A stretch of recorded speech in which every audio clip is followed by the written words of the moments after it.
Bienvenue chez Acte Père Siroé. Vous êtes bel et bien dans la boutique qui m'a vu naître, la boutique qui m'a fait grandir en termes de business. C'est ici que j'ai appris dans le tas, c'est ici que j'ai appris mes premiers pas dans la business de manière générale. Mon papa que vous voyez là m'a beaucoup appris. Il m'a appris à compter de l'argent. En classe de 4e, je gérais déjà une boutique jusqu'à en classe de licence. J'étais toujours là. Et ça va faire 30 ans qu'on a cette boutique. Elle est toujours intacte, elle n'a pas changé. Il y a beaucoup de concurrents qui sont créés, mais beaucoup ont fermé. Alors, Père Siroé va nous donner son secret et comment il fait pour pérenniser son activité. Restez connectés.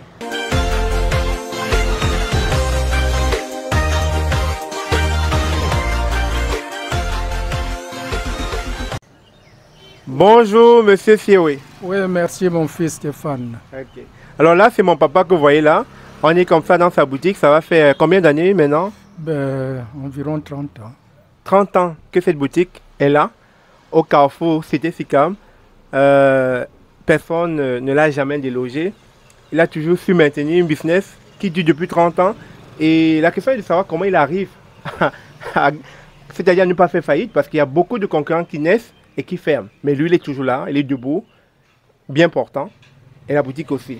Et en passant, c'est cette boutique qui a contribué à notre épanouissement, qui nous a envoyé à l'école, voilà, qui a permis à ce que Père Siroé, j'ai une famille de 3 enfants, et franchement, je suis fier de mon père. Mais il va quand même nous dire comment il fait tout ça, en fait. Comment tu as pu maintenir cette business? Non, c'est simple. Il faut d'abord la disponibilité, l'emplacement, la marchandise en quantité, en qualité, suivant les demandes. Et ça sont les 3 critères principaux qui font ma force. Ensuite, en plus de cela, il faut éviter les ruptures de stock. Mais en même temps aussi, j'aimerais te demander, tu as géré cette boutique tout seul? Tu n'as jamais recruté de personnes. Est-ce que c'est un manque de confiance ou bien il faut, dans ce genre de business, être seul, de manière générale? Trouver quelqu'un à qui on peut vraiment faire confiance dans ce genre d'activité, ce n'est pas facile. Je crois que si j'avais recruté quelqu'un pour qu'il m'accompagne dans cette tâche, je crois que je ne serais plus là. Je crois que ma résistance, c'est du fait que je gère seul. Ok. Alors, je tiens quand même à vous rappeler que bien que mon papa n'a jamais eu à trouver quelqu'un, ou bien qui a trouvé quelqu'un pour gérer la boutique, malheureusement, ça n'a jamais mis long. Ces personnes ont dû voilà, pour partir parce que la gestion n'était pas bonne. Et donc, entre-temps, je l'ai beaucoup accompagné. J'étais son homme de confiance, son homme de main. La personne qui devait tout le temps gérer lorsque, voilà, il devait s'absenter de la boutique. Donc, c'est un peu ça.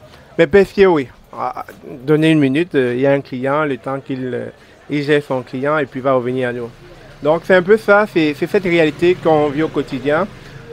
J'ai dû travailler fort et au début, c'était frustrant, c'était stressant quand j'étais jeune. Mais avec le temps, j'ai compris que c'était un apprentissage.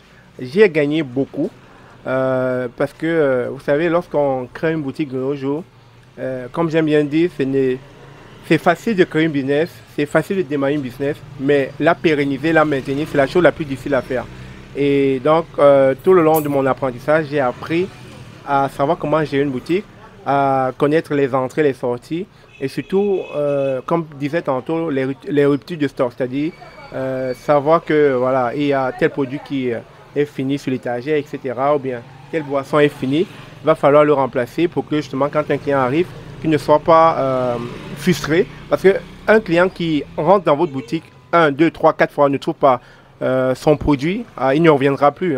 Il ne reviendra plus. Donc c'est des choses comme ça que j'ai appris dans le tas à travers mon papa, à comment gérer, c'est-à-dire les opérations d'une boutique. Achat, stock, et puis bénéfices, etc. Et une des astuces que j'ai beaucoup appréciées durant mon apprentissage ici, c'est que vous savez qu'on dit en matière de business, il n'y a pas de famille. Et parce que si vous commencez à mettre la famille un peu dans vos choses, il est très probable que vous puissiez faire faillite. Et ça, je l'ai appris à mes dépens.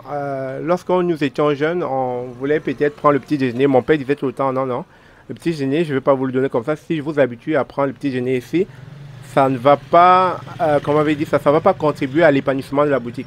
Donc les astuces qu'il faisait, c'est que lorsqu'il achetait des colis à différents fournisseurs, il y avait des cartons, beaucoup de cartons. Et les cartons, il les parquait, il les mettait de côté. Vous savez que quand les gens veulent déménager ou bien les gens veulent transporter des choses, ils ont besoin des cartons. Et mon papa revendait ces cartons à 100 francs. Donc vous voyez que ça n'en rentrait pas dans la gestion de la boutique. C'est-à-dire c'était, je dirais, un plus-value. C'était, comment on avait dit ça, une forme de financement qu'il allait chercher ailleurs, autre que la boutique. Donc du coup, c'est ça, c'est ce financement-là, c'est-à-dire cet argent qui recueillait à travers les cartons qui lui permettait justement de se permettre certains plaisirs, boire une bière, ou bien prendre son petit déjeuner, ou bien nous offrir voilà, un petit déjeuner, parce que ça ne concourait pas à affaiblir les finances de la boutique. Donc papa, oui. Moi j'aimerais savoir, quand on est seul dans cette activité, plus de 30 ans, est-ce qu'au bout d'un certain temps on n'est pas découragé? Parce que à un moment donné on se fatigue, la routine... il est bien vrai, je pouvais me décourager, mais compte tenu des résultats que j'obtenais au bout de mes efforts, c'est ça qui m'a encouragé à persister, à continuer.